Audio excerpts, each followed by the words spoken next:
Muy bien, ahora sí, ¿qué tal? Vamos a estar presentando a Jorge Mario Valencia, que nos va a estar hablando sobre análisis comparativo de grabaciones multicanal de músicas populares neogranadinas del siglo XIX. Los dejamos con ustedes. Correcto. Bueno, muchas gracias por la bienvenida y por la invitación. Estoy también con mi compañero Juan Camilo Arias. No pudo estar presente nuestro otro compañero Carlos Andrés Caballero, que coescribió junto a nosotros el paper. Y entonces, sin más preámbulo, les voy a compartir pantalla de nuestra presentación. Les vamos a presentar análisis comparativo de grabaciones multicanal de músicas populares neogranadinas del siglo XIX. Venimos del Instituto Tecnológico Metropolitano en Medellín, Colombia. Y vamos a contarles entonces de qué trata esto. Inicialmente teníamos 4 objetivos: realizar grabación y mezcla de música latinoamericana, música de salón del siglo XIX en formatos multicanal. Música latinoamericana, en este caso enfocada a la música neogranadina, cuando teníamos este gran país que era la Gran Colombia, y hacerlo de forma que fuese multicanal para explorar entre formatos comerciales de distribución y formatos envolventes actuales de distribución. Entonces la idea era también explorar y comparar los diferentes formatos, a ver cómo se podía consumir de diferentes maneras estas músicas.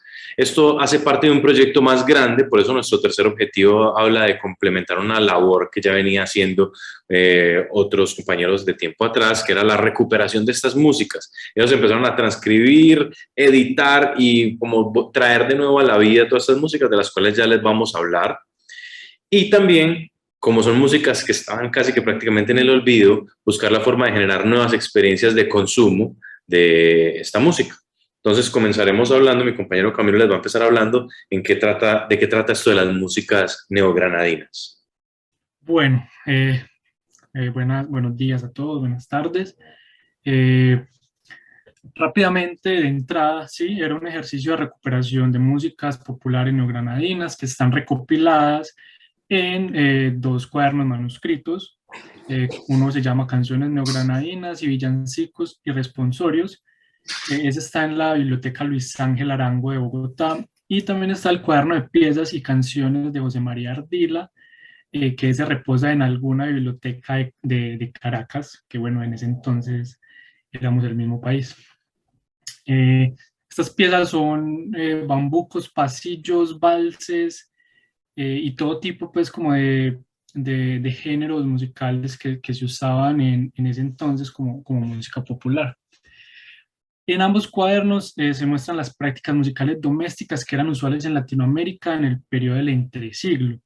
Claro, esto es bien importante porque en ese momento no habían como aparatos de reproducción, no teníamos la radio, no teníamos equipos de sonido, entonces la única forma de acompañar, digamos, musicalmente las reuniones era interpretando la música en vivo y, bueno, claro, antes de interpretarla, componerla. Esta música fue compuesta por gente anónima, casi toda la música es de autoría anónima, de carácter inédito, compuesta de forma muy informal y para ser interpretada en el hogar. Esto es importante mencionarlo porque son detalles que nos dan como un pequeño insumo para posteriormente nosotros conceptualizar la grabación de estas piezas. En la siguiente diapositiva vamos a ver que todo este ejercicio, digamos que se puede relacionar con una práctica conocida como la interpretación históricamente informada. No sé si de pronto les suena el término, pero bueno, aquí tengo unas definiciones pues que nos van a ayudar como a entender un poco. La primera definición me la dio Juan Francisco Sanz, un maestro musicólogo que estuvo con nosotros al principio del proceso de este proyecto. Digo estuvo porque él falleció hace poco, que en paz descanse, y me decía, la interpretación históricamente informada consiste en un conjunto de teorías y métodos hermenéuticos para comprender y transmitir música histórica de una manera verosímil, ¿verdad? La siguiente definición es del maestro musicólogo Egberto Bermúdez, muy reconocido por su trabajo pues, profundo sobre este tema. a quien citamos de hecho en el artículo que escribimos, y nos dice lo siguiente: es un movimiento en el que ensambles de música rastrean y versionan, ya sea en grabaciones o presentaciones en vivo, piezas pertenecientes a un periodo muy vasto que va desde el 1000 hasta el 1800. Esta definición ya nos da pues como una información más detallada del periodo en el que se recuperan estas piezas. Y por último, una definición ya que elaboré yo, tomando como referencia otras definiciones de otros autores en libros que, digamos, no hablan tanto de la interpretación históricamente informada, pero sí del concepto como tal de interpretación, que es bastante pues, polémico y debatible en el mundo de la investigación. Pero bueno, llegué a la conclusión de que la interpretación históricamente informada es una práctica que busca producir piezas musicales siguiendo una estética que reconstruye las condiciones en las que se hacía esta música en su momento histórico. Palabras más, palabras menos, son ensambles de música que se dedican a tocar piezas que están anteriores al siglo XIX. ¿Cómo lo hacen? Esto lo hacen a través, por ejemplo, de instrumentos, ¿cierto? De instrumentos de la época, ya sean réplicas u originales. No puedes tocar una pieza barroca con un piano, ¿cierto? Eh, Muchos también lo hacen con el vestuario, pues como que se caracterizan, otros también escogiendo el recinto en el que van a interpretar esa música, y obviamente desde la edición de partitura y la escritura, muchas notaciones digamos que existían en ese momento y que se interpretan con ese tipo de notaciones. Ya lo posterior lo descartan y lo discriminan. Bueno, también los instrumentos de cuerda frotada, no con cuerdas de metal como las hay hoy en día, o de nylon, sino de tripa de animal y así. ¿Por qué esto es importante? Que no parece, pero esto es importante precisamente como para entrar en el contexto del proyecto y también en el contexto en el que se desarrolla esta música y se concibe esta música. En la siguiente diapositiva tenemos, digamos, algunos ítems que hacen parte de la conceptualización de la grabación y que a los que llegamos después del análisis, digamos, histórico de la música. El primero era básicamente en qué formato íbamos a grabar estas piezas. Teníamos a disposición el mono, el estéreo, el envolvente 5.1 y el formato Ambisonics. ¿Qué pasa? De entrada uno pensaría que claro, el mono, la monofonía, digamos, estéticamente, está más cercana, bueno, el desarrollo de la monofonía está más cercana al momento en el que se concibieron estas obras. Creo que el desarrollo de la música grabada es desde 1880 y estos manuscritos datan de 1860. Entonces, digamos que si esa música en algún momento se hubiera grabado, hubiera sido en mono, ¿cierto? Como que estéticamente tenía sentido, pero luego, después de analizar como cada formato, nos dimos cuenta que teníamos a disposición el formato Ambisonics. ¿Qué pasa? Este formato tiene muchas ventajas, ¿cierto? Digamos, es un formato inmersivo muy accesible, que está lo tiene uno muy a la mano para trabajar, y una particularidad es que permite, digamos, trabajar toda la producción, desde la grabación hasta la mezcla, y decodificarse en cualquier arreglo de parlantes. Entonces, claro, también era una ganancia. Podríamos hacer toda la producción en Ambisonics, bajarnos a los otros formatos y de esa forma comparar, a ver cuál, digamos, eh, estéticamente, cuál estética sonora nos funcionaba mejor para esas piezas. Al final decidimos que era el Ambisonics, por todo lo que he dicho, y hay un segundo motivo muy importante, y es que, claro, todo este proyecto empezó como una recuperación musical para de alguna forma recrear y trasladarnos a un momento histórico, y el Ambisonics, hacer un formato inmersivo, los formatos inmersivos nacieron para eso, para hacer sentir al escucha, a la audiencia que está ahí, en el mismo espacio en el que está ocurriendo un evento musical. Entonces, claro, conceptualmente tenía todo el sentido. Otro ítem bien importante era el enfoque inmersivo según el estilo musical.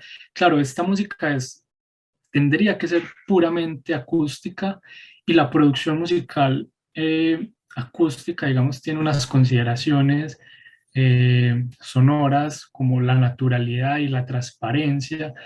Y digamos, los formatos inmersivos le aportan algo bien especial a la música acústica, le da espacialidad y bueno, si se hace correctamente, le aporta otras propiedades que sí, que le brindan esa transparencia que requiere la música acústica. Era bien importante esto porque, claro, los formatos inmersivos se prestan mucho para experimentar, digamos que en géneros como el rock y la electrónica, esto se presta como para hacer automatizaciones y poner a pasearse los elementos por todos los lados, ¿cierto? Digamos que en este caso queríamos mantenerlo así, al natural. Y claro, eso nos llevaba también a pensar en un ítem bien importante que es la perspectiva y la representación sonora. No sé ustedes, pero en mi mente, pues cuando hablamos claro, esta música se hacía en las casas para acompañar las fiestas, yo me la imagino como el espectador sentado, inmerso en la música. Entonces eso nos llevó a tomar pues como unas decisiones bien importantes como la distribución de los músicos y la ubicación del micrófono Ambisonics, que era nuestra toma principal, el que recreaba pues como toda la esfera. Precisamente esas decisiones nos permitieron como recrear un poco cómo se desenvolvía esta música en ese momento. Y por último era, claro, pensar en la esfera sonora de la preproducción. Con esto me refiero mucho a capturar el espacio. Nosotros hicimos esta grabación en un auditorio que no estaba para nada acondicionado acústicamente ni insonorizado, que a lo mejor las casas en el siglo XIX tampoco lo estaban. Entonces, claro, tenía también todo el sentido y nos ingeniamos como una forma de capturar todo el espacio en las tres dimensiones para también transportarnos de esa manera a esa época. Entonces, un montón de decisiones técnicas que aportaban de manera artística y sonora al proyecto. Entonces, claro, era también nosotros tomar decisiones técnicas para lograr un mejor consumo, digerir de manera como más verosímil este tipo de música.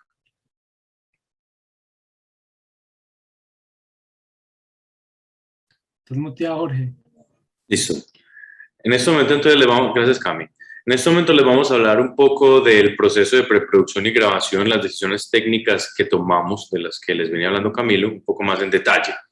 Primero estábamos pensando que con base en una sola grabación nosotros pudiéramos tener todo el material suficiente para realizar la mezcla en cualquiera de los 4 formatos que ya mencionamos, sean el mono, el estéreo, el Surround 5.1 y Ambisonics de primer orden. Que pudiéramos tener una regla de microfonía en todo el auditorio que nos permitiera llegar a cualquiera de estos 4 productos. Nos tuvimos entonces que abocar a la decisión de cuál es el punto de vista. Como Camilo les mencionaba, estamos en una casa, estamos en la mitad del ensamble, somos como parte de la fiesta, entonces queremos sentirnos inmersos en el grupo, o por el contrario llegamos a la casa y dicen, ustedes señores músicos, ustedes se hacen en la esquina y nosotros seguimos siendo como, digamos, público distante. Queríamos que los 4 formatos de alguna manera nos dieran la versatilidad de utilizar ambas vertientes y tener como ambas experiencias. Entonces, para eso tuvimos una grabación que contamos con varios micrófonos. Primero, un micrófono Ambisonics de primer orden, 4 cápsulas, que sean capaces de representar la esfera completa de la espacialidad en la mitad del ensamble. Ya les voy a mostrar un diagrama de cómo se distribuyen los micrófonos y el ensamble. Pero el primer micrófono, como la toma principal envolvente, es el micrófono Ambisonics en la mitad del ensamble. Luego algunos micrófonos de sala, los conocidos rooms, para poder tener información acústica del lugar, que los repartimos en los 4 puntos cardinales del auditorio: adelante, atrás, izquierda, derecha. Y unos micrófonos de spots puntuales para las 2 voces y para las 2 guitarras, que es el formato que estamos tratando, de modo que pudiésemos tener sonido directo más claro de los instrumentos. Y que todo este material pudiera agruparse en alguna especie de material interactivo, que el usuario final, ustedes en casa cuando escuchen este material, puedan moverse en el espacio y escuchar la distribución del sonido en la esfera 360, y por eso acudimos a videos de YouTube, en los cuales ya se puede tener un video 360, que también lo grabamos, con el audio envolvente. La distribución que utilizamos en el escenario es la siguiente. Tenemos en toda la mitad del escenario el micrófono Ambisonics. Encima del micrófono Ambisonics, un par de metros, tenemos un micrófono para capturar como la elevación dentro de la esfera, un micrófono de condensador omnidireccional. Ya les voy a decir qué micrófonos fueron para quienes les interese esta información. Tenemos 2 voces, arriba a la izquierda y abajo a la derecha, que las grabamos con micrófonos dinámicos, y 2 guitarras acústicas, también mirándose de frente en las otras 2 esquinas como ese pequeño cuadrado. Afuera del cuadrado tenemos los micrófonos de room, uno que mira hacia la parte de atrás del escenario y uno que mira hacia el frente, o sea, hacia el público donde se estaba sentando la audiencia. Y 2 rooms a la izquierda y a la derecha. Cabe mencionar que esos rooms fueron ubicados fuera de eje. Ya les voy a comentar más o menos cómo estaba. Y aquí pues abajo es como del público, donde se sienta el público en el escenario. Una pequeña foto de la grabación. Los 2 guitarristas aquí en los extremos, las 2 voces mirándose frente a frente. Los cantantes los estábamos capturando con micrófonos Electro Voice RE20, micrófonos dinámicos. Las guitarras las capturamos con micrófonos de condensador de diafragma grande, el KSM32 de Shure en este caso. En toda la mitad, la imagen está un poco oscura, pero en toda la mitad se ve el micrófono Ambisonics, que para este caso utilizamos la grabadora Zoom H3BR, que hace uso de las 4 cápsulas. Ahí en esa mitad se ve la cámara 360.